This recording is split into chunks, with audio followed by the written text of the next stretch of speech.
L'été, saison compliquée pour les animaux. Je vous le disais en titre, avec les départs en vacances, le risque d'abandon s'accroît.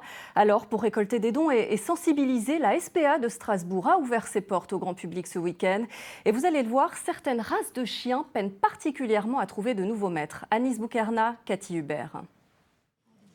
Adoptée il y a 10 jours, Ria profite de cette visite pour retrouver ses copains. Elle fait des câlins, elle dort beaucoup, elle est très très calme. On a 3 enfants à la maison, il n'y a eu aucun problème pour le moment. Franchement, sans problème. Ria est un staff américain de catégorie 2, comprenait un chien de garde et de défense. Vincent et Samantha ont dû suivre une journée de formation, une difficulté supplémentaire pour l'adopter. Tous les gens qui voient d'abord un Amstaff ont peur de la formation. Dès qu'on leur parle de formation, ils se rétractent et puis ils se disent ouais, il y a trop de responsabilités, ci et ça. Puis nous, ça nous a pas fait peur. Les journées portes ouvertes sont l'occasion pour les visiteurs de rencontrer leurs futurs compagnons à 4 pattes. Ici, près de 300 animaux trouvent refuge. Parmi la soixantaine de chiens, 8 sont des malinois.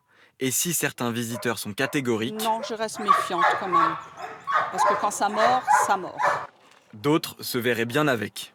Ouais, ça peut être un chien qui pourrait me plaire. Moi, je serais plus pour un chien malinois, berger allemand, un chien un peu costaud comme moi.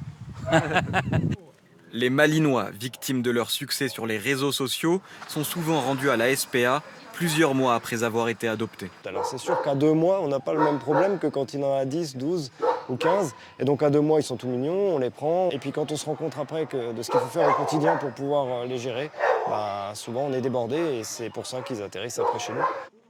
En 2024, le nombre de chiens adoptés a diminué de près de 7%, un chiffre en baisse selon la SPA, lié à un contexte économique difficile.